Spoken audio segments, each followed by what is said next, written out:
आखिरी का सेशन, जबरदस्त लर्निंग अब तक आपकी रही। Sales strategy, digital sales. आपने मुझसे अब तक सेल्स क्लोजिंग टेक्निक भी समझी, डिस्काउंटिंग स्कीम, मार्केटिंग कम्युनिकेशन, इसके अलावा टेक्नोलॉजी। अब बात करेंगे दो चीजें और, जो आखिरी की दो सबसे ज्यादा इंपॉर्टेंट है, कस्टमर सर्विस और ऑर्गेनाइजेशन पे क्या स्ट्रैटेजी लेकर के आए। कस्टमर सर्विस शुरू करता हूं मैं।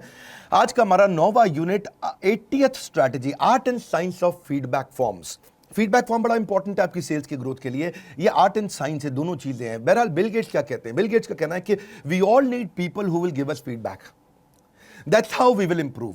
बड़ी सिंपल सी स्टेटमेंट है। हम सबको जो लोग ऐसे चाहिए जो मदद करेंगे। कस्टमर का फीडबैक आपको मदद करता है इंप्रूव करने में आपकी प्रोडक्ट या सर्विस। देखो, वैसे मैं पूरे प्रोग्राम में प्रोडक्ट बोलता रहा, मतलब उसका सर्विस भी है। अगर आप सर्विस करते हैं तो वो भी प्रोडक्ट है, प्रोडक्ट बनाते हैं तो वो भी प्रोडक्ट है।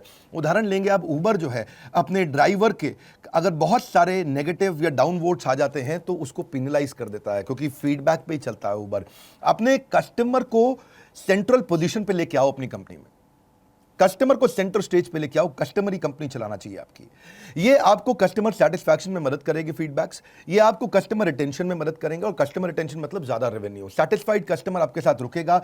आप डिटेक्ट कर पाओगे कि आपको क्या इंप्रूव करना है इन फीडबैक फॉर्म के माध्यम से। Perfect moment to win the client back and increase his level of loyalty is what feedback form gives you. Century plywood, इसके मिस्टर भजन का हमारे प्रोफेसर, वो सिखाते हैं हमारे को कि जब भी कोई उनसे गलती होती थी और कोई कस्टमर नाराज होता था, उसको कुछ एक्स्ट्रा दे करके, एक्स्ट्रा बेनिफिट दे करके उसको हमेशा के लिए अपना बना लेते थे। फीडबैक फॉर्म से आपको डेटा मिलता है जिससे आप अपने बड़े डिसीजंस ले सकते हो। पॉजिटिव कस्टमर फीडबैक आपको नए एक्वायर करने में कस्टमर मदद करता है। एक बात समझिए, सोशल मीडिया का समय है और कस्टमर इस समय कमर्शियल एडवाइस पे बिलीव नहीं करता है। वो सोशल मीडिया पे आ रही जो आपके रिव्यूज है उन पे ज़्यादा विश्वास रखता है। एयरबीएनबी और जोमेटो, उनके लिए ये सेकंड मोस्ट इंपॉर्टेंट पिलर है फीडबैक फॉर्म्स। जो भी रिव्यूज रेटिंग आते हैं उनके लिए सेकंड मोस्ट इंपॉर्टेंट पिलर है एयरबीएनबी और Zomato. How to create feedback forms, ये एक इंपॉर्टेंट बात है जो मुझे आपके कर लेनी चाहिए। What ways you can get feedback. एक तो है कि आप वेबसाइट से ला सकते हो, सोशल मीडिया से ला सकते हो, आप ला सकते हो ऑनलाइन पर, जहां पे आप परचेज ऑनलाइन अपनी कराते हो। आप हार्ड कॉपी में भी फीडबैक ले सकते हो, चैटबॉट्स के माध्यम से ले सकते हो, इन स्टोर ले सकते हो, पोल्स करा सकते हो कस्टमर के साथ, so on and so fourth. बहुत आइडिया है। ईएई में एवरीथिंग अबाउट एंटरप्रेन्योरशिप जो हमारा कोर्स है उसमें हमने डिटेल में इसको एक्सप्लेन किया है। Feedback is the breakfast of champion. सुबह नाश्ते में खाली फीडबैक खाते हैं champions. The best way to look back is to get the feedback. ये इंपॉर्टेंट चीज है। 81st strategy, NPS is loyalty score. अब आपको फीडबैक को ट्रैक करने के बाद सबसे इंपॉर्टेंट वे कौन सा है फीडबैक लेने का, वो है ये वाली स्ट्रैटेजी की। एनपीएस का मतलब है नेट प्रमोटर स्कोर। 3 प्रकार के कस्टमर आपको मिलेंगे, एक जो आपके पूरी तरह अगेंस्ट है, एक जो आपको लेके न्यूट्रल है, और एक जो आपका प्रमोटर या आपका एडवोकेट बन जाता है, हर जगह आपकी तारीफ करता है। जब आप फीडबैक लेते हो तो उसका एक और तरीका जो इस स्ट्रैटेजी में समझ लिया आप, कि अगर आप रेटिंग लें कि how likely are you to recommend this product to your friends and family, आप इस प्रोडक्ट को कितना रेकमेंड करोगे। मेरी ग्रोथ आज तक कोई टीवी पे ऐड करके नहीं हुई है, किसी और प्रकार के ऐड से नहीं हुई है, रेकमेंडेशन के माध्यम से हुई है। आपको भी पूछना चाहिए, हमारे जैसे लोग वीडियो शेयर करते हैं, ऐसे ही लोग रेकमेंड करते हैं प्रोडक्ट को। अगर कोई आपको 9 या 10 रेटिंग दे देता है, 10 में से 10 नंबर, 10 में से 9 देता है, वो आपका प्रमोटर है, वो जिंदगी भर आपको प्रमोट करेगा। कोई आपको 7 या 8 की रेटिंग देता है, इसका मतलब वो न्यूट्रल है, वो ना तो आपको प्रमोट करेगा ना आपकी बुराई करेगा। लेकिन कोई आपको 0, 1, 2, 3, 4, 5 नंबर, 6 नंबर दे देता है, तो वो आपकी भयंकर भरपूर बुराई करेगा, आपके ब्रांड को डैमेज करेगा। इसको निकालने का तरीका क्या? प्रमोटर में से डिट्रैक्टर माइनस कर लो 100 के अंदर। यानी कि अपने 100 कस्टमर से पूछा, 100 में से लगभग 60 ने आपको बोला प्रमोट करेंगे, 9 या 10 रेटिंग दिया। 40 ने आपको बोला कि नहीं जी नहीं, हम तो आपसे खुश नहीं हैं। जो न्यूट्रल है उनको मैं मान नहीं रहा, क्योंकि वो तो न्यूट्रल है। तो इसका 60 माइनस 40 का मतलब हो गया 20, आपका नेट प्रमोटर स्कोर हो गया।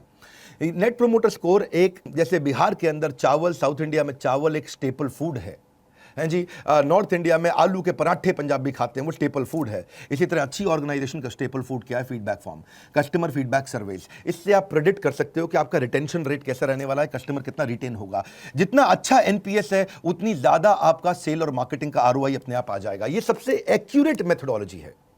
सारे 5 स्टार होटल्स में, अगर आप बड़े 5 स्टार होटल में देखोगे तो उनके जो होता है फ्रंट ऑफिस, जो फ्रंट डेस्क होता है उनका, रिसेप्शन, उसके ऊपर उनका 8.7, 8.2, 9.1 ऐसा लिखा रहता है, वो एनपीएस का स्कोर है। कितने लोग उनको रेकमेंड कर रहे हैं। ये सिंपल है, यूनिवर्सल है, हर बिजनेस इसको इंप्लीमेंट कर सकता है। अग्रवाल पैकर मूवर्स ने इसको बहुत इस्तेमाल किया। उन्होंने देखा कि अब अपने एम्प्लॉयज़ को सिखाया चप्पल उतारना है, हाथ धोना है, ये सब फीडबैक के बेसिस पे उन्होंने किया।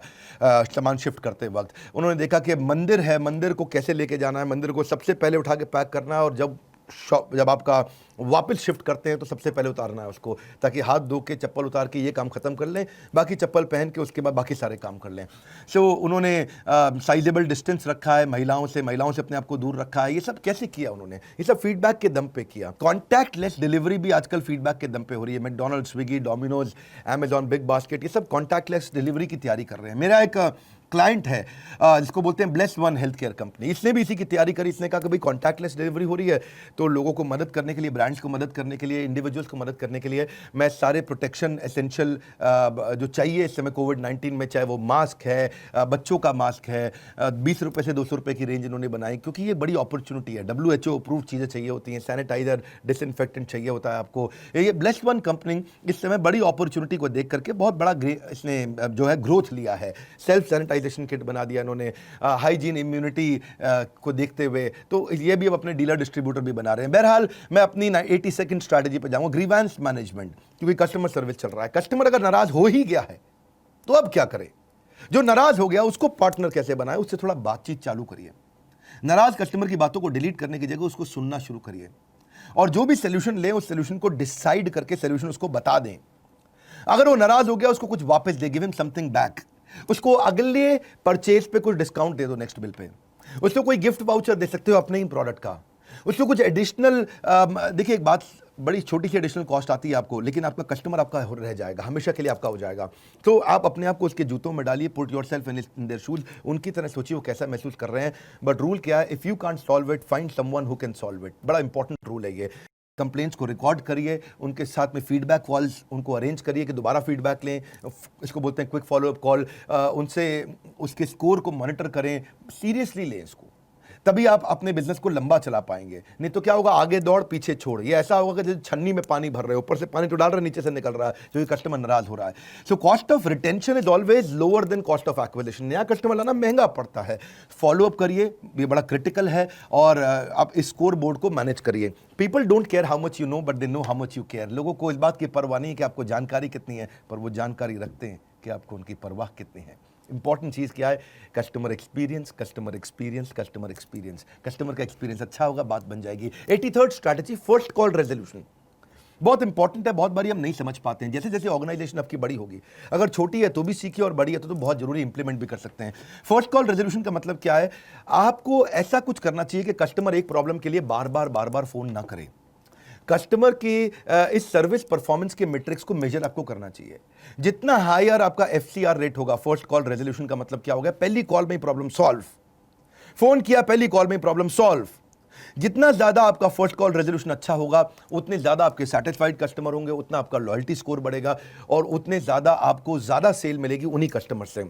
देखिए कंप्लेंट्स, जो कंपनी ने इस FCR रेट को मेजर किया है, मेरी बात सुनिएगा, 1 साल तक जिसने मेजर किया है, उनका रेवेन्यू 35% ऐसे ही ग्रो कर गया है, खाली फर्स्ट कॉल रेजोल्यूशन को हैंडल करके। फर्स्ट कॉल रेजोल्यूशन का मतलब ये नहीं है कि खाली आप उसको फोन पे मेजर करें। इसका मतलब ये है कि आप उसको चैट पे आ रही है, चैटबॉट पे आ रही है, वेबसाइट पे आ रही है, सोशल मीडिया पे आ रही है, ये सब पे आपको मेजर करना पड़ेगा। आप एक अलर्ट और कॉल बैक सिस्टम डालिए। ये बेसिक टेक्नोलॉजीज हैं, कोई बड़ी टेक्नोलॉजी नहीं है। कहीं भी वेंडर मिल रहे हैं, इसके सबके वेंडर मिल रहे हैं। आपको नहीं आता है, नहीं मालूम, इसका मतलब ये थोड़ी आप कर नहीं सकते। आपको कुछ नहीं करना होता है, वेंडर आएगा, सब सिखा के जाएगा। सारे टच पॉइंट पे आप FCR इंप्लीमेंट करिए, फर्स्ट कॉल रेजोल्यूशन। लेवरेज करिए इसको, ताकि आप नए पॉलिसी और नए गोल्स बना सकें। बड़ा इंपॉर्टेंट चीज़ क्या है कि आप कॉमन इश्यूज इसमें से आइडेंटिफाई कर लो, आसान हो जाएगी आपकी life. Issues that can be, देखिए जो इश्यूज बार बार आते हैं वो कॉमन इश्यूज हैं, और उनको अगर आपने कॉमन मान लिया तो आप उसको जल्दी रिजॉल्व कर पाओगे, अपनी टीम को ट्रेनिंग दे करके, उनको एजुकेट करके, ताकि कॉल ट्रांसफर भी ना करनी पड़े। किसी और डिपार्टमेंट की बात है, उसकी भी ट्रेनिंग दे दो, उसको भी वो खुद ही सॉल्व कर दे। ये नहीं इस डिपार्टमेंट में बात कर लीजिए, इस डिपार्टमेंट में बात कर लीजिए, उसी डिपार्टमेंट में बात करके खत्म करिए, और रियलिस्टिक एक्सपेक्टेशन दो अपने कस्टमर को। ऐसा नहीं कि आपने उसको बोला सर 30 सेकंड वेट करिए और आप 5 मिनट तक वेट करा रहे हैं। ये नहीं कि आप उसको बोल रहे हैं आपको कल तक रिजॉल्व कर देंगे और आप 1 हफ्ते तक जवाब नहीं दे रहे हैं, क्योंकि इससे क्या है ना, इससे आपका कस्टमर नाराज हो जाता है। सो बड़ा इंपॉर्टेंट है, जितनी भी टोटल कॉल्स आपकी आई हैं उसमें से कितनी कॉल्स आपकी फर्स्ट टाइम में रिजॉल्व हो गई और डिवाइड कर लो, उससे पता चल जाएगा। भाई आपको टोटल कॉल आई 10,000, पहली बार में रिजॉल्व कर दिया आपने 1,000, यानी कि 10% का आपका रेट चल रहा है और फर्स्ट अटेम्प्ट में आपने कर दिया। So you never get a second chance to make your first impression. 84th strategy, turn around time. Turn around time मतलब कोई भी प्रॉब्लम आती है कितनी जल्दी आप उस पर वापस जाके रिस्पॉन्ड करते हैं, वापस रिस्पॉन्स कितनी जल्दी करते हैं कि इस एफिशिएंसी से जितना ज़्यादा टर्न अराउंड टाइम आपका इंप्रूव कर जाएगा उतनी जल्दी कस्टमर की प्रॉब्लम आप सॉल्व कर देंगे। पहले क्या था, पहली कॉल में ही सॉल्व कर दें, first call resolution. First call में नहीं कर पा रहे तो टर्न अराउंड टाइम बहुत फास्ट रखिए। रफली 45% custom consumers will reject your product अगर उनके कंसर्न्स को जल्दी समय से एड्रेस नहीं किया गया। जितना रिड्यूस कर दोगे इस वेटिंग टाइम को हर कस्टमर इंटरेक्शन पे उतना अच्छा होगा। जैसे कि आपने 2 घंटे के अंदर ही आपने फ़ोन उठा लिया, इसको बोलते हैं टर्न अराउंड टाइम। 2 घंटे में ही फ़ोन उठा लिया। एवरेज होल्ड टाइम को आप अपना कम करें, जितना कम से कम होल्ड करा सकें। ईमेल पे रिस्पॉन्ड करना हो तो 24 घंटे के अंदर करें, सेम डे करें। आपको ट्रेंड मैन पावर देनी है, उनको नॉलेज कॉम्पिटेंस आपको देनी है ताकि आप इसे कर सकें। Keeping queries unresolved for long is suicidal. बहुत दिन तक अगर कस्टमर आपका दुखी और आप सॉल्व नहीं कर रहे, ये सुसाइड के समान है। आप अपनी टीम को इंसेंटिव दे सकते हैं। अगर वो negative impact of not meeting timelines उनको समझा दीजिए कि बॉस तेरा ये KRA है, तेरा की परफॉर्मेंस इंडिकेटर भी है कि अगर तूने ये टाइमलाइंस को मीट नहीं किया, 24 घंटे में प्रॉब्लम सॉल्व नहीं करी, तो मैं तेरा इंसेंटिव नहीं दूंगा तुझको। और अपनी टीम्स को सारा इन्फॉर्मेशन का एक्सेस दे दो ताकि वो फ़ोन कॉल पे एक ही बारी में रिजॉल्व कर दें। ये नहीं कि फिर वो इन्फॉर्मेशन ढूंढने में लग रहे हैं और उससे भी कस्टमर इंपेशेंट हो जाता है। वैसे बड़ा बिलियन वीक के बारे में मैं आपको बता चुका हूँ, इसके लिए तैयारी कर लीजिए। और एक बात और, यहाँ से जो आपने हटाया ध्यान, हो जाएगा आपका नुकसान। ऐसा कोई रिपीट टेलीकास्ट नहीं है, यहाँ से हटाया ध्यान हो जाएगा आपका नुकसान। कोई रिपीट टेलीकास्ट नहीं है। ऑर्गेनाइजेशनल स्ट्रैटेजी, ये 10वीं स्ट्रैटेजी है और इसमें 85th स्ट्रैटेजी, 10वें बकेट में 85th स्ट्रैटेजी है इंडस्ट्री एसोसिएशन। हर बिजनेस के अंदर इंडस्ट्री एसोसिएशन है। 2,500 से ज्यादा बड़ी एसोसिएशन हमारे देश में आज चल रही हैं। ट्रेड एंड इंडस्ट्री की है, प्रोफेशनल प्रोफेशन और प्रोफेशनल फील्ड में है, प्रोडक्ट और मैन्युफैक्चरर्स के लिए एसोसिएशन है, ज्वाइन करिए इनको। कम्युनिटी सोशल कॉज के लिए भी होती है, सर्विस प्रोवाइडर के लिए भी होती है। जैसे ट्रेड और एसोसिएशन चैम्बर्स में क्या है, एसोचैम है, CII है, कन्फेडरेशन ऑफ इंडियन इंडस्ट्रीज। ऐसे ही फिक्की भी काम करता है इस पर, PhD chamber of commerce, Punjab Haryana Delhi chamber of commerce, अब तो पूरे इंडिया के लिए कर रहे हैं वो। इसी तरह से FIO भी है, federation of Indian export organisation. FIO के जो मैनेजिंग डायरेक्टर, जो डायरेक्टर जनरल हैं, वो हमारे साथ प्रोफेसर भी हैं, एक्सपोर्ट सिखाते हैं आपको। इसी तरह से NASSCOM कर रहा है जो IT और BPO सेक्टर में। SME चैम्बर ऑफ इंडिया है, confederation of all India traders भी है। सेक्टर वाइज भी आजकल बहुत एसोसिएशन हो गई हैं, जैसे कि all India association of industries है, CM है, वो ऑटोमोबाइल के लिए काम करती है। सीमेंट मैन्युफैक्चरिंग भी है, मैन्युफैक्चरर्स एसोसिएशन है। इसके अलावा ACMA है, वो भी ऑटोमोटिव के लिए काम करती है। इंडियन बैंक्स एसोसिएशन है, वो बैंक के लिए करते हैं। IRDA है, वो रेगुलेटरी डेवलपमेंट अथॉरिटी इंश्योरेंस की। SEBI है, म्यूचुअल फंड की भी AMF है। अगर याद करूं तो COAI भी है, एक एसोसिएशन है जो cellular operator association of India है। इसके अलावा हैंडसेट अगर मोबाइल का बेचते हैं तो एमरा आपके साथ अच्छा काम करती है, all India mobile retailer association. बहुत सारी एसोसिएशन है। FEMA काम करती है, वो इलेक्ट्रॉनिक मैन्युफैक्चरर्स की एसोसिएशन है। ट्राई है, जैसे telecom regulatory authority of India. Chemicals manufacturers की भी एसोसिएशन है, ड्रग मैन्युफैक्चरर्स की एसोसिएशन है। ऐसे HAI है, शुगर मिल वालों की एसोसिएशन है, बिल्डर्स की एसोसिएशन है, रिटेलर्स की है। मैं जितने याद कर सकता हूँ मैंने फटाफट बताया आपको, पर बेनिफिट इसके बहुत हैं। आप नेटवर्किंग कर सकते हो वहाँ पे, आपको सर्टिफिकेशन और क्रेडिबिलिटी मिल जाती है, आपको नई रिसर्च का पता चलता है, बहुत ट्रेनिंग एजुकेशन आपको मिल जाती है। ज्वाइन करो एसोसिएशंस को, वहाँ से आपको सेल्स के लिए नई लीड्स मिलेंगी, आप ग्रुप परचेजिंग का फायदा उठा सकते हो, आपको नए आइडियाज़ मिलते हैं जहाँ से आप रेवेन्यू जनरेट करते हो, प्रोफेशनल डेवलपमेंट अपॉर्चुनिटी है, आपको बिजनेस कम्युनिटी की आवाज़ के बारे में समझ में आता है, उनकी वॉइस समझ में आती है, आप लीडरशिप पोजीशंस के लिए लोगों को आप हायर कर सकते हो, वहाँ से नई इंफॉर्मेशन मिलती है आपको, और खुद की एसोसिएशन भी बना सकते हो अगर बेस्ट प्रैक्टिसेस सीख ली तो। 86 स्ट्रैटेजी, जनरेटिंग पैसिव इनकम, बहुत इंपॉर्टेंट स्ट्रैटेजी है अगर आपके बिजनेस में आप पैसिव इनकम ला सको। देखिए एक बात बताते हैं, एम्प्लॉयमेंट, सेल्स और employ with incentive active income है, इसमें बहुत मेहनत करते हैं तभी कमाई होती है, लेकिन आप सेल्फ एम्प्लॉयड हैं तो थोड़ा अच्छा है। बिजनेस ओनर बन जाता है वो थोड़ा पैसिव की तरफ मूव करता है। सब्सक्रिप्शन बेस्ड मॉडल बहुत पैसिव हो जाता है। बिजनेस आप ओन तो कर रहे हैं लेकिन मैनेज कोई और कर रहा है, कंप्लीटली पैसिव। आप आराम कर रहे हैं, पैसा आ रहा है, आप सो रहे हैं तो भी पैसा आ रहा है, और अगर रॉयल्टी ओवरराइड्स मिल रहे हैं वो कंप्लीटली पैसिव है। आपको पैसिव इनकम लाने के लिए आपको 6 प्रश्नों का उत्तर आपके पास होना चाहिए। पहला, कि क्या आपका बिजनेस मॉडल में आपको इमीडिएट कैश फ्लो मिल रहा है या बहुत देर से मिलेगा? इमीडिएट मिल रहा है तो पैसे में मदद करेगा। क्या आपके बिजनेस में रेगुलर कैश फ्लो आने वाला है? तीसरा, क्या आपके बिजनेस में बहुत लंबे समय तक सस्टेन्ड कैश फ्लो आएगा? चौथा, चलो सस्टेन तो आ रहा, लेकिन क्या आगे चल के इंक्रीज करेगा, आगे खत्म हो जाएगा? पांचवा, क्या आपको इसमें अपना टाइम देना पड़ रहा है? और छठा, क्या आपको वहां बैठना पड़ता है? अगर ये 6 क्वेश्चंस में आप ज्यादा अपने आप को अच्छी रेटिंग दे पाए तो आप पैसिव इनकम की तरफ मूव कर रहे हैं। सब्सक्रिप्शन एक बड़ा अच्छा मॉडल है। स्ट्रीमिंग के ऊपर कई पोर्टल्स आ गए, जैसे हॉटस्टार, नेटफ्लिक्स, वूट है, अमेजॉन प्राइम है। ये लोग क्या है, इन्होंने कंटेंट कोई और बना रहा है और कंटेंट कोई और कंज्यूम कर रहा है, ये एक पैसिव इनकम है। आपको स्ट्रीमिंग के कारण आपको सब्सक्राइबर पैसा देता रहता है। SaaS बेस्ड मॉडल होते हैं, सॉफ्टवेयर एज सर्विस जो होता है, अडोबी, माइक्रोसॉफ्ट, सेल्सफोर्स.com, या आरपू मॉडल हैं कि मंथली रेवेन्यू कैसे लेंगे, एयरटेल, जियो, वोडाफोन ये करते हैं इसके ऊपर। या फिर कंटेंट के मॉडल हैं, जैसे बायजूस, एडुकार्ट, नेशनल ज्योग्राफिक चैनल या बड़ा बिजनेस.com। सो ये कई सारे मॉडल हैं। आप अपनी सर्विस को सोचो कि आप उसको उसमें रेंटल इनकम जनरेट कर सकते हो क्या? जैसे अमेजॉन क्लाउड है, गूगल क्लाउड है, ये रेंटल इनकम जनरेट करते हैं। फ्रीलांसर्स भी पैसिव इनकम आगे चल के बिल्ड कर सकते हैं, बस उनको ये देखना है कि उनको रिपीटेबल सिस्टम बनाना है और रेप्लिकेट करना है बाकी कस्टमर्स के साथ में। बात बड़ी सरल है। If you don't find a way to make money while you sleep, you will have to work until you die. Warren Buffett ऐसा कहते हैं, अगर आप सोते वक्त पैसा नहीं कमा रहे तो जिंदगी भर काम करोगे आप, और काम करते करते ही मरोगे आप। टी हार्वेकर का भी यही कहना है कि you become financially free when your passive income exceeds your expenses. 87th strategy, competition को भी समझना जरूरी है, उसका भी एनालिसिस करिए। उसके अंदर आपको 6 बातें जाननी जरूरी है कंपटीशन के बारे में। पहला, कि कंपटीशन है कौन। दूसरा, वो क्या प्रोडक्ट बेच रहा है। तीसरा, उसकी सेल्स की टैक्टिक क्या है। सेल्स टैक्टिक मतलब वो किस चैनल से माल बेचता है। चौथा, उसको रिजल्ट क्या मिल रहा है। रिजल्ट मतलब उसको रेवेन्यू कैसा आ रहा है। पांचवा, आपका कॉम्पिटिटर की मार्केटिंग स्ट्रैटेजी क्या है, मतलब वो किस स्कीम, किस प्राइसिंग पे माल बेच रहा है। और छठा, कि कस्टमर का उसके साथ एंगेजमेंट लेवल कैसा है, कस्टमर कितना पसंद कर रहा है, कस्टमर उसके साथ टिक रहा है या छूट रहा है। जब ये 6 चीजें समझ जाएंगे तो आप उसके बाद वैसे और भी इंपॉर्टेंट 2-3 बातें समझ सकते हैं, कि जैसे उसके प्रमोशनल कंटेंट को पहचानो कि प्रमोशन कैसे कर रहा है, और उसकी सोशल मीडिया प्रेजेंस को भी आप समझ सकते हो कि वो कैसी है। तो बेसिकली 6 नहीं 8 बातें हो जाती हैं। और फाइनली एक चीज और है, आप स्वॉट एनालिसिस भी करो अपना और कॉम्पिटिटर का। स्वॉट एनालिसिस के बारे में पूरा वीडियो दिया है हमने ईए में, स्ट्रेंथ, वीकनेस, अपॉर्चुनिटी, थ्रेट। आपने हमारा कोर्स अगर नहीं खरीदा है तो बिग बिलियन वीक के बारे में पता करते हुए ले लीजिए। ये एक ही हफ्ते के लिए स्कीम है, आपके पास 6 कर दिए, सॉरी 7।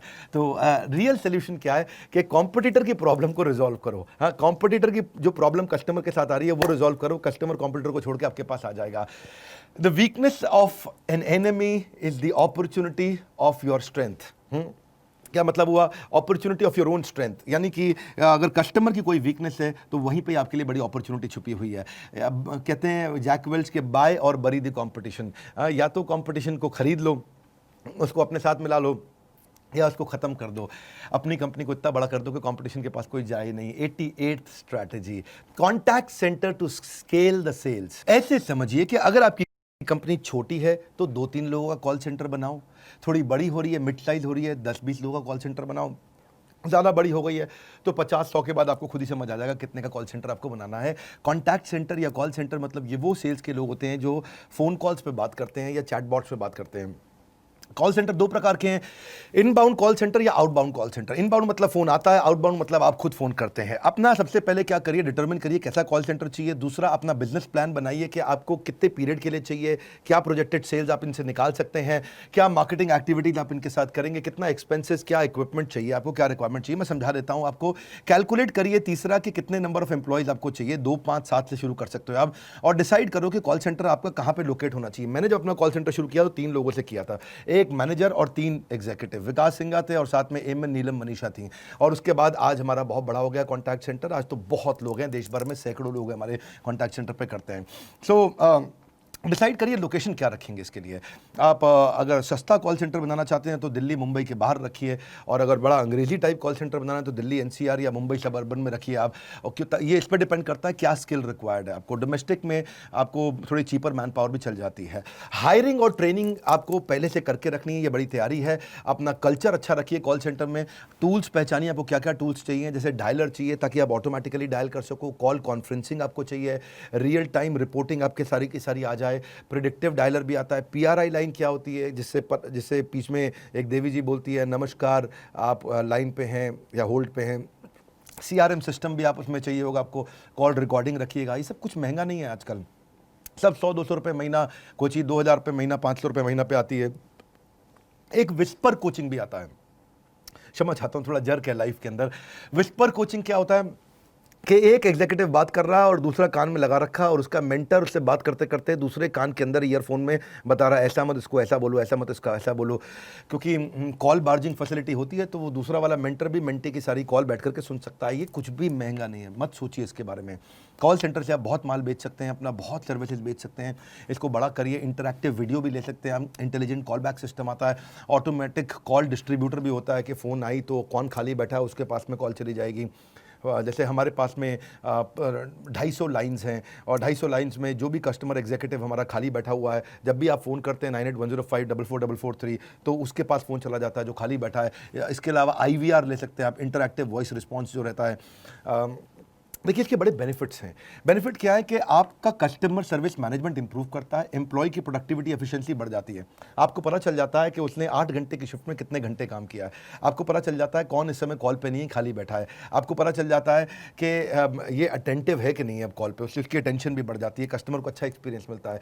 डेटा आपका पूरा एनहांस हो जाता है, डेटा प्रोटेक्टेड आपका रहता है, आपकी सेल्स बढ़ती है, पूरा बिजनेस आप मैनेज कर सकते हैं, कस्टमर एक्सपीरियंस अच्छा होता है, सिक्योरिटी बढ़ जाती है।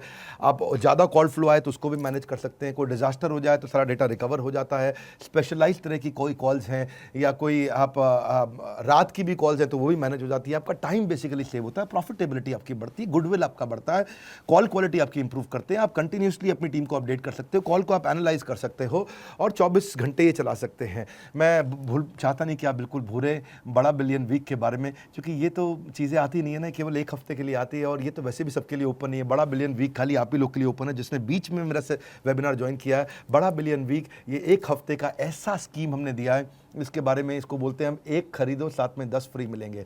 एक के पैसे पे 11 ट्रेनिंग प्रोग्राम्स, 11 वर्कशॉप्स दे दिया। अगर आज अपनी लर्निंग पे ध्यान, तभी कहलाओगे व्यापार जगत के विद्वान। इसका कोई रिपीट टेलीकास्ट नहीं, मेरे साथ बने रहिए। 89th strategy shop in shop. Shop in shop बड़ा अच्छा मॉडल है। जैसे हॉस्पिटल्स के अंदर Subway, Sagar Ratna, Cafe Coffee Day, ATMs ने एक शॉप के अंदर अपनी शॉप लगाई, यानी कि हॉस्पिटल में अपनी दुकान खोली। डी मार्ट, फ्यूचर रिटेल और शॉपर स्टॉप भी ऐसा करते हैं कि अपनी दुकान के अंदर दूसरों को छोटी छोटी जगह दे देते हैं, उनसे किराया लेते हैं और वो अपना माल बेचते हैं। ये कॉलेजेस, एयरपोर्ट, मॉल और कॉर्पोरेट्स में शुरू किया था। बरिस्ता ने, मैकडॉनल्ड्स ने, पिज्जा हट ने, KFC ने। यानी कि कॉलेज एक बड़ी शॉप है, उसके अंदर अपनी शॉप लगा दी। एयरपोर्ट एक बड़ी शॉप है, उसमें अपनी शॉप लगा दी। इससे उनका ट्रैफिक हमारे को मिल जाता है। 90th strategy aggregator model. Aggregator model का मतलब क्या है?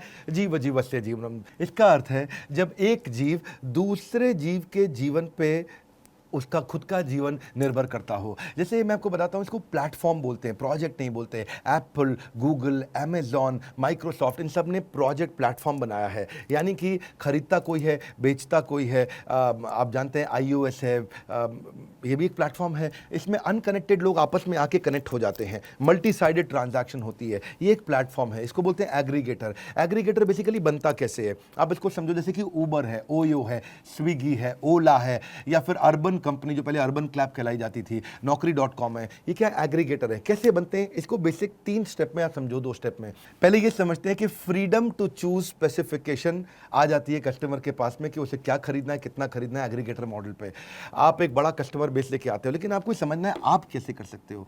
इसको कुछ स्टेप में आसानी से समझ लीजिए। एग्रीगेटर जो है वो पहले किसके पास जाता है? जिसके पास गुड्स एंड सर्विसेज हैं उसके पास जाता है कि आप अपना माल मेरे प्लेटफॉर्म पे बेचो।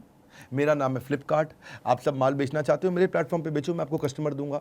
तो जाता है उसके पास, उसको लेकर के आता है, एग्रीगेटर को बोलता है मैं तुमको कस्टमर दूंगा। तीसरे स्टेप में क्या कहता है कि सर्विस प्रोवाइडर और अब जो एग्रीगेटर है, दोनों पार्टनर हो गए। अब दोनों, अब अगर दोनों पार्टनर हैं तो अब एग्रीगेटर क्या करेगा, यानी कि फ्लिपकार्ट, अब वो जाएगा अपनी एडवर्टीजमेंट करेगा, अपनी ब्रांडिंग करेगा, बहुत सारे कस्टमर ले आएगा। तो जो बेचने वाला था उसको भी लेके आया, जो खरीदने वाला था उसको भी लेके आया। अब कस्टमर खूब सारी परचेज कर रहा है एग्रीगेटर के पास, क्योंकि कस्टमर को एक ही जगह पे सारे ब्रांड मिल जाते हैं, सारे प्रोडक्ट मिल जाते हैं, सारी प्राइस रेंज मिल जाती है। और इससे क्या हो गया, जो पार्टनर आया था, जो अपना माल बेचता है गुड एंड सर्विस, उसकी कमाई हो गई, उसकी सेल्स हो गई। जो कस्टमर आया था उसको बढ़िया अपने रेट पे प्रोडक्ट मिल गया। और एग्रीगेटर जो बीच में है उसको बेचने वाले से कमीशन मिल जाता है, क्योंकि मैं आपका माल बेचने में आपकी मदद कर रहा हूं। इसको बोलते हैं एग्रीगेटर मॉडल। इसके बारे में सोचिए, ये बहुत बड़ी पैसिव इनकम जनरेट करता है। 91st strategy, network effect will help you grow sales. Network effect क्या होता है? नेटवर्क इफेक्ट से आप 100 गुना, 1000 गुना ग्रो कर सकते हैं। Your network is your net worth. पहले एग्रीगेटर मॉडल बताया, इसमें मार्केट प्लेस मॉडल भी होते हैं, इसमें 2 वे भी होते हैं। जैसे इंडिया मार्ट है, इंडिया मार्ट में भी बायर सप्लायर आता है, दोनों आकर के मिल जाते हैं, नेटवर्क बनाते हैं, कम्युनिकेशन के नेटवर्क हैं, सोशल मीडिया, जैसे आप समझिए कि व्हाट्सएप क्या एक नेटवर्क है। व्हाट्सएप को मैं केवल प्लेटफॉर्म नहीं बोलूँगा, एक नेटवर्क है। अगर केवल मैं अकेले व्हाट्सएप डाउनलोड कर लूँ और मैं अपने आप को मैसेज करता रहूँ, बात नहीं बनेगी। 10 लोगों ने आपस में डाउनलोड किया, एक दूसरे को मैसेज किया, तो बाकियों को भी डाउनलोड कराया, उनसे भी मैसेज कराया। इसी तरह जितना बड़ा नेटवर्क है, नेटवर्क से आपका डेटा बिल्ड होता है और डेटा से आपका रेवेन्यू बिल्ड होता है, आपकी मार्केट की वैल्यूएशन बिल्ड होती है। व्हाट्सएप है, इंडिया मार्ट है, फेसबुक है, ये सब नेटवर्क कंपनीज हैं। बड़ा बिजनेस भी अब एक नेटवर्क कंपनी बनती जा रही है। कंटेंट नेटवर्क भी होते हैं, जैसे कि बड़ा बिजनेस मैंने आपको बताया है। लोकल नेटवर्क भी होते हैं, जैसे कि BNI है, रोटरी है, इंडस्ट्री नेटवर्क्स होते हैं। नेटवर्क क्या आप क्रिएट कर सकते हो कि एक आदमी दूसरे आदमी को जोड़ता चला जाए आपके साथ में। मल्टी लेवल मार्केटिंग भी नेटवर्क्स होते हैं, बहुत प्रकार के। नेटवर्क से ना 70% आपकी वैल्यूएशन और बढ़ जाती है। नेटवर्क इफेक्ट एक कम्युनिटी की तरह स्प्रेड करता है। जैसे मैंने बताया MLM भी नेटवर्क होते हैं ये, जैसे Amway, wastage, IMC, RCM, forever living, Avon, herbal life, Modi care. मैं इनको प्रमोट नहीं कर रहा हूं, पर मैं बता रहा हूं ये सब अच्छी मल्टी लेवल कंपनीज है बहुत सारी। जैसे मोतीलाल ओसवाल म्यूचुअल फंड बेचते हैं, ओरीफ्लेम तो मैं बता ही चुका हूं आपको, MLM में आता है। LIC मेरे ध्यान में आया। इन्वेस्टर क्लिनिक नॉर्थ इंडिया के अंदर रियल एस्टेट कंपनी है, जो ब्रोकर हैं, लेकिन बहुत बड़ा नेटवर्क इन्होंने क्रिएट किया। 92nd strategy, word of mouth advocacy. Word of mouth advocacy क्या है कि क्या ऐसा किया जाए कि आपके एडवोकेट्स बहुत सारे हो जाएं। उसके लिए स्ट्रैटेजी भी अपना सकते हो आप, अलग अलग प्रकार की स्ट्रैटेजी। कस्टमर को बनाओ, रिपीट कस्टमर को बनाओ, लॉयल कस्टमर को बनाओ, प्रमोटर को बनाओ, एडवोकेट। इसकी हमने बात करी थी, पर एक स्ट्रैटेजी देता हूं आपको हार्ले डेविडसन की। हार्ले डेविडसन ने देखा कि कुछ ऐसे जो अच्छे परिवार के यंग बच्चे हैं, यंग जो लड़के लड़कियां होते हैं, उनको बड़ी हार्ले डेविडसन का बड़ा शौक होता है। तो इन्होंने क्या कहा कि जो आके हार्ले डेविडसन की फ्री राइड लेता है, उसको हम एक 25,000 रुपए वाला टैटू उसके शोल्डर पे फ्री बना के दे देंगे।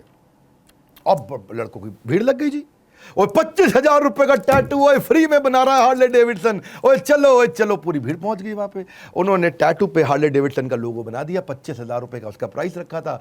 उनको बिल रेज करके बोल दिया ये एब्सोल्युटली फ्री है, अब आपको इसका पैसा नहीं देना। अब लड़के जो है महंगा वाला, हाई क्वालिटी, हाई बढ़िया डिजाइन का टैटू जो है यहाँ पे पूरा छाप लिया। अब उसको ऐसे ही ऐसे करके सैंडो बनियान पहन के पूरे देश में अपना घूम रहे हैं हर जगह। और हो क्या रहा है जी, हार्ले डेविडसन का प्रमोशन हो रहा है। लोगों को इसका लगा था, हार्ले डेविडसन का लगा था। देखिए, एडवर्टाइजिंग आपको कस्टमर ला के देता है, लेकिन वर्ड ऑफ माउथ एडवर्टाइजिंग, जिसको बोलते हैं हम लोग यहाँ पे एडवोकेसी जो होती है, एडवोकेट अगर बन जाए तो वो आपको दुनिया में बेस्ट कस्टमर ला करके देता है। Word of mouth advocacy gets you the best customer, advertising will only get you some customer. बात बड़ी इंपॉर्टेंट है कि आप कुछ रिवॉर्डिंग मॉडल ऐसा बिल्ड करें जिससे वो आपके साथ जुड़े, आपके साथ आए। 93rd strategy, incentivise your employees. Real content दिया है मैंने आपको, अब तक आपको यकीन हो गया होगा। 93rd स्ट्रैटेजी पे आ गए, एक भी बात हवा ही नहीं बोली, ओ जान लगा दो, मेहनत करो, ओ ऐसा करो वैसा करो। हल्का मोटिवेशन नहीं है बॉस, रियल स्ट्रैटेजी हमारे साथ जुड़ेंगे। अपने एम्प्लॉइज को इंसेंटिवाइज करने के बहुत सारे मॉडल हैं। देखिए, पहली चीज, इंसेंटिव देने से आपका टैक्स बेनिफिट मिलता है आपको। आप एक कंज्यूमर को जो कंपनी में कंज्यूम करता था उसको आप प्रोड्यूसर बना देते हो। अब वो मेहनत करता है, वो प्रोड्यूस करेगा, खाली आकर के कंपनी में बैठ के खा नहीं रहा है, पैरासाइट नहीं है, परफॉर्मर बन जाता है। इसमें एक अच्छी बात क्या है कि कॉस्ट मूव्स विद प्रॉफिट।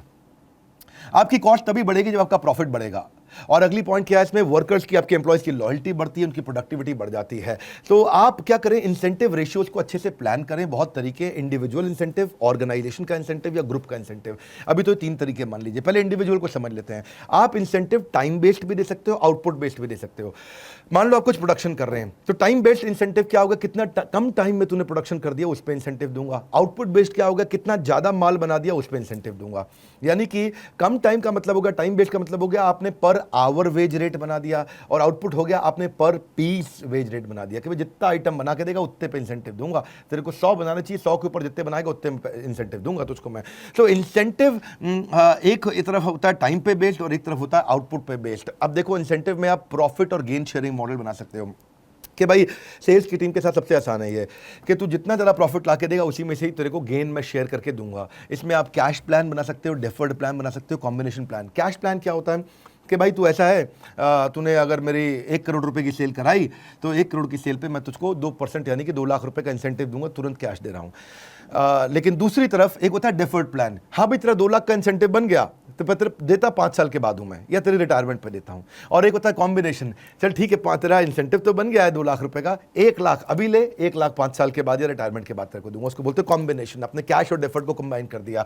देखिए स्ट्रेट प्रॉफिट शेयरिंग मॉडल भी होता है, hurdle rate profit sharing model होता है। हर्डल रेट का मतलब क्या है, मैं 10 लाख रुपए तक कुछ नहीं दूंगा, 10 लाख के ऊपर जो सेल्स होगी उस पर दूंगा, तो वो गया हर्डल रेट। इतना हर्डल बना दिया अपने एम्प्लॉय के लिए, इसको पार करेगा तब आप उसको इंसेंटिव देंगे। इंसेंटिव मॉडल आपको सेल्स की ट्रेनिंग प्रोग्राम में बहुत इंपॉर्टेंट था, इसीलिए मैंने इंक्लूड किया है इसको। आप गोल ड्रिवन प्रॉफिट शेयरिंग मॉडल बना सकते हो कि भाई ये गोल है, इस गोल को अचीव करोगे तो तुमको मैं इसका प्रॉफिट दूंगा।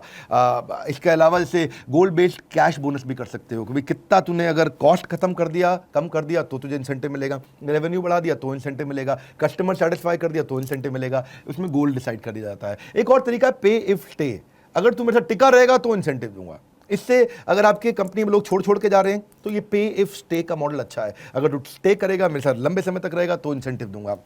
देखिए long term stock based incentive भी होते हैं जिसको ईसॉप बोलते हैं, जो मैं आपको बता चुका हूं कि एवरीथिंग अबाउट एंटरप्रेन्योरशिप में ये सब मॉडल हमने बहुत डिटेल में एक्सप्लेन किए हैं। इधर 2-2.5 घंटे के अंदर मैं कितना बता सकता हूं आपको। करियर डेवलपमेंट ट्रेनिंग भी एक इंसेंटिव है, इंडिविजुअल और टीम को भी इंसेंटिव दे सकते हैं। बात सिंपल है, आग सीने में लगानी है, आपको पीछे नहीं लगानी है। पीछे आग लगाओगे तो जल जाएगा, सीने में आग लगाओगे तो इतिहास रच देगा। 94th स्ट्रैटेजी, आप अपने पेमेंट के ऑप्शंस भी बढ़ाइए। कई बार बेचते वक्त पेमेंट की ऑप्शन अच्छी होने से भी फायदा होता है। जैसे ग्री एयर कंडीशनिंग जब इंडिया में आया, उसको दिक्कत आ रही थी, उसने पेमेंट की ऑप्शन चेंज कर दी, ईएमआई पे लेकर के आ गया। पॉपुलर मोबाइल के कारण से, मोबाइल की पॉपुलैरिटी बढ़ने के कारण और पेमेंट ऑप्शंस बढ़ गई हैं हमारी, कई प्रकार की आ गई हैं, खासतौर से ऑनलाइन सेल आने पे तो बहुत ज़्यादा बढ़ गई हैं। ऑल्टरनेट पेमेंट मेथड्स क्या है, कैश के अलावा क्रेडिट कार्ड तो होता ही है, बार्टर होता है, वायर ट्रांसफर है, मोबाइल पेमेंट्स ले सकते हैं, एनबीएफसी से लोन दिला सकते हो आप, गूगल पे करा सकते हो आप, ईएमआई स्कीम्स पे लेके जा सकते हो, मनी ऑर्डर रेजर पे करा सकते हो आप, डिजिटल वॉलेट बना करके उससे भी पैसा निकलवा सकते हो, डिमांड ड्राफ्ट से कोई दे दे, ई नैश बड़ा अच्छा तरीका है, प्रीपेड कार्ड आप उनको दे सकते हो, चेक के थ्रू भी आप पेमेंट सब लेते हो तो पुराना तरीका है, नेट बैंकिंग भी है। इसी में बिहार पटना जब मैं बाउंस बैक करने गया था तो मेरा क्लाइंट है, उन्होंने एक कंपनी चालू करी पटना के अंदर ही, पीई वॉलेट। और देखो बिना फंडिंग के इस यंग आदमी ने बहुत मेहनत करी, पीई वॉलेट। आज की डेट में ये 4 लाख से ज़्यादा मंथली ट्रांजैक्शन कर रहे हैं। रैपिडली लॉकडाउन के दौरान बहुत ग्रो किया, पेमेंट गेटवे भी इंट्रोड्यूस किया, पीई वॉलेट बहुत ज़बरदस्त काम कर रहे हैं आप। एक ले अवे मेथड भी होता है, वो ले अवे मेथड क्या है कि इंस्टॉलमेंट मेथड है कि भाई मैं अगर फ्रिज खरीदने जा रहा हूँ या मैं कोई ज्वेलरी खरीदने जा रहा हूँ, कोई महंगी आइटम खरीदने जा रहा हूँ, तो मैं क्या करूँगा, मैं उसको पैसा देता रहूँगा अपनी ईएमआई, सामान उस दिन लूँगा जिस दिन मेरी पेमेंट पूरी हो जाएगी। इसको बोलते हैं ले अवे मेथड। हाँ, इसमें ये ऑनलाइन भी अवेलेबल हो सकता है और इंटरेस्ट फ्री परचेजिंग है कि जब पूरी पेमेंट हो जाएगी तब करना है। अभी छोटी छोटी पेमेंट में करता रहूँगा 1 साल तक, जब तक पैसे इकट्ठे हो जाए तब दे देना मुझे, और टोटल प्राइस देने पे मैं अपना प्रोडक्ट ले जाऊँगा। खत्म होने की मत करो जल्दी, यही वो सेमिनार है जिसने करोड़ों लोगों की जिंदगी बदल दी। हाँ, खत्म होने की मत करो जल्दी, इसी सेमिनार ने जिंदगी बदल दी। कोई रिपीट टेलीकास्ट नहीं है, फिर बता रहा हूं। 95th strategy, sales contest. अपने एम्प्लॉयज के बीच में कुछ कॉन्टेस्ट करा दो, ओ भागेंगे बहुत तेज, आग सीने में। हाँ, सेल्स कॉन्टेस्ट कॉम्पिटिटिव स्पिरिट बढ़ा देते हैं, मैं ज़्यादा करूंगा, अरे मैं ज़्यादा करूंगा, मैं ज़्यादा बेचूंगा, इससे आपके सेल्स गोल अचीव होते हैं। उनको एक लग्जरी वेकेशन दे सकते हो, लार्ज कैश अमाउंट, इससे उनको मतलब वो सेल्स गोल पे भागने के लिए और ज़्यादा मोटिवेटेड हो जाते हैं। उनको एक फाइन डाइनिंग एक्सपीरियंस दे सकते हो, उनको आप प्रेफर्ड पार्किंग भी आजकल चल रहा है, spa day, tech gadget, entertainment की टिकट, फ्री अकोमोडेशन, जिम की मेंबरशिप या लंच विद सीईओ दे सकते हो आप, प्रेसिडेंट क्लब दे सकते हो, क्लब मेंबरशिप दे सकते हो, ट्रैवल वाउचर दे सकते हो, बहुत चीज़ें देते हैं। ये सारी नॉन कैश बेस्ड इंसेंटिव्स और भी कई तरीके के होते हैं, जैसे इंडिविजुअल की सक्सेस को ऑफिस में सेलिब्रेट करना, उनकी वीडियो की छोटी केस स्टडी बना देना, उनको medical insurance free health checkup दे देना, या उनके बच्चों की पढ़ाई का खर्चा उठा लेना, उनको उनके खुद के लिए भी एजुकेशन को प्लान करना, employee of the week, employee of the month, employee of the year plan करना, इंटरनल मैगजीन में उनकी खबर छाप देना, वर्क फ्रॉम होम की या फ्लेक्सिबल वर्क शेड्यूल की अपॉर्चुनिटी दे देना, ट्रॉफी दे दो, सर्टिफिकेट दे दो, पैसा नहीं देना पड़ता है उसमें, फोटोज उनकी सोशल मीडिया पे आप डालो, स्टार परफॉर्मर को बोलो कि भाई तू मेरा स्टार परफॉर्मर है, कहीं अवार्ड लेने जाना तू लेगा कंपनी के बिहाफ पे, उनको कुछ दिन की एक्स्ट्रा छुट्टी दे सकते हो। 96 स्ट्रैटेजी, अपनी रेवेन्यू स्ट्रैटेजी को भी प्लान करो, मैं रेवेन्यू बढ़ाऊंगा कैसे, क्योंकि सेल्स का सेमिनार है और ये ऑर्गेनाइजेशन स्ट्रैटेजीज हैं। तो रेवेन्यू स्ट्रैटेजी क्या होती है? रेवेन्यू स्ट्रैटेजी है कि भाई देखो मैं कैसे बढ़ा सकता हूं, मैं एडिशनल रेवेन्यू स्ट्रीम कैसे ला सकता हूं, या क्या मैं नया चैनल लाऊंगा, क्या मैं नई ज्योग्राफी लाऊंगा, क्या मैं नया प्रोडक्ट लेके आऊंगा, क्या मैं ऑनलाइन सेलिंग करूंगा, डायरेक्ट सेलिंग करूंगा, होलसेलर से करूंगा, रिटेलर से करूंगा, डिस्ट्रीब्यूटर से करूंगा। 5 बातों को समझो, बात समझ में आ जाएगी। इन पे बहुत सोचना पड़ेगा आपको, इस पे बहुत समझना पड़ेगा। ज्यादा कस्टमर आता है तो ज़रा टर्नओवर बढ़ जाता है, दूसरा, ज़्यादा ट्रांजैक्शन आप कस्टमर से करा लो तो टर्नओवर बढ़ जाता है। ज़्यादा फ्रीक्वेंटली कस्टमर आता है, लॉयल है, तो टर्नओवर बढ़ जाता है आपका। ज़्यादा प्राइस की आइटम बेचना शुरू कर देते हो आप, थोड़ा स्ट्रैटेजिक है ये, कॉम्पिटेटिव एडवांटेज, जो ज़्यादा प्राइस की आइटम बेचो तो टर्नओवर बढ़ जाता है। या ज़्यादा प्रोडक्ट की रेंज ले आओ तो भी टर्नओवर बढ़ जाता है। 5 बातें बताई, ज़्यादा कस्टमर ज़्यादा टर्नओवर, ज़्यादा ट्रांजैक्शन ज़्यादा टर्नओवर, ज़्यादा फ्रीक्वेंसी से सेल्स किया तो उसी कस्टमर को, सेम कस्टमर को ज़्यादा टर्नओवर, महंगी आइटम बेची तो ज़्यादा टर्नओवर, या ज़्यादा प्रोडक्ट ले आए तो ज़्यादा टर्नओवर। आपको अपनी रेवेन्यू स्ट्रैटेजी को चूज करना है। इसके ऊपर पूरा लंबा वीडियो हमने दिया हुआ है। बहरहाल 97 स्ट्रैटेजी, एफिलिएट प्रोग्राम बनाओ, ये बहुत इंपॉर्टेंट है। एफिलिएट प्रोग्राम भी नेटवर्क का एक तरीका है, नेटवर्क का एक अलग प्रकार का तरीका है। इसमें आप क्रॉस प्रमोशन भी कर सकते हो, एफिलिएट प्रोग्राम बना सकते हो, स्ट्रैटेजिक पार्टनरशिप कर सकते हो। जैसे विंडो इंस्टॉलेशन वाला विंडो क्लीनिंग वाली कंपनी के साथ में जुड़ सकता है, जैसे सॉफ्टवेयर बेचने वाली कंपनी आईटी सपोर्ट कंपनी के साथ जुड़ सकता है। बहुत सारे इसमें क्रॉस प्रमोशन भी होते हैं, जैसे एयरटेल एलजी ने किया है, एंड्रॉइड किटकैट ने किया है, पिज्जा हट पेप्सी ने किया है, डोमिनोज कोका कोला ने किया है, अमेजॉन ने आईफोन के साथ किया है, मैकडॉनल्ड ने कोका कोला के साथ किया है। बहुत सारे तरीके के होते हैं। हमने भी इसको किया, हमने भी इसमें चैनल पार्टनर बनाए एफिलिएट करने के लिए, यानी कि हम फ्रेंचाइजी मॉडल आपको एक्सप्लेन करता हूँ। हमारे बहुत सारे फ्रेंचाइजी हैं देश भर में, 80 शहरों के अंदर अच्छे एक्टिव फ्रेंचाइजीज हैं हमारे, लगभग थोड़ा कम ज़्यादा होंगे, ज़्यादा ही होंगे हो सकता है। इसमें मैं कुछ को आज बधाई भी देना चाहता हूं, अपने एफिलिएट, अपने फ्रेंचाइजीज़ को। जैसे नरेश जी है हमारे दिल्ली के फ्रेंचाइजी, पिछले कुछ दिनों में उन्होंने 1 करोड़ 12 लाख रुपए का रेवेन्यू जनरेट किया है। शिबा संतोष खुंटिया है हमारे भुवनेश्वर के फ्रेंचाइजी हैं, उन्होंने लगभग 75 लाख रुपए का रेवेन्यू जनरेट किया है पिछले लॉकडाउन के दौरान कुछ ही महीनों के अंदर। तरुण भगत है हमारे सूरत के फ्रेंचाइजी, उन्होंने लगभग 70 लाख रुपए का रेवेन्यू जनरेट किया, 68 लाख के आसपास टू बी प्रिसाइज, लॉकडाउन और पिछले कुछ दिनों में। योगेश हैं हमारे, ये बड़ी तेज ग्रो की है, ये नागपुर से आए थे, बहुत तेज ग्रो की है, इन्होंने भी 63-65 लाख रुपए के आसपास रेवेन्यू किया है। नरजीत हैं, ये पहले एमएलएम में काम किया करते थे, जबरदस्त एमएलएम के लीडर थे, वहां एमएलएम को छोड़ के आए, हमारे साथ में आज पैसिव इनकम जबरदस्त जनरेट कर रहे हैं। कुछ ही दिनों के अंदर जयपुर से हैं ये, इन्होंने भी 60 लाख रुपए का रेवेन्यू किया। वैसे हम और भी चैनल पार्टनर फ्रेंचाइजीज बना रहे हैं। अगर आप भी कोई नया बिजनेस ढूंढ रहे हैं, ये लॉकडाउन के अंदर अगर कोई इतना रेवेन्यू कर सकता है तो कि बड़ा बिजनेस के साथ कर सकता है।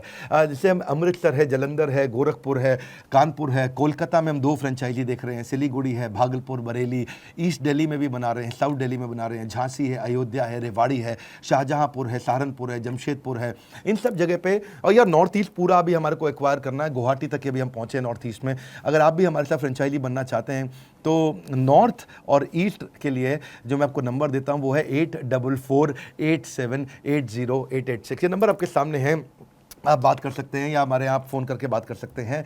लेकिन साउथ वेस्ट पे हमारा एक अलग डिपार्टमेंट काम करता है। साउथ में, साउथ इंडिया और वेस्ट में भाई गुजरात, महाराष्ट्र वगैरह, यहाँ पे भी हम केरला, कन्याकुमारी, वाइजैग, ऊटी, सोलापुर, चित्तूर या मंदसौर या कच्छ या पौंडी या अनंतपुर या कोयम्बटूर, लोनावला, यहाँ पे भी दे रहे हैं फ्रेंचाइजी। इसके लिए भी आप बात कर सकते हो 8851 56962।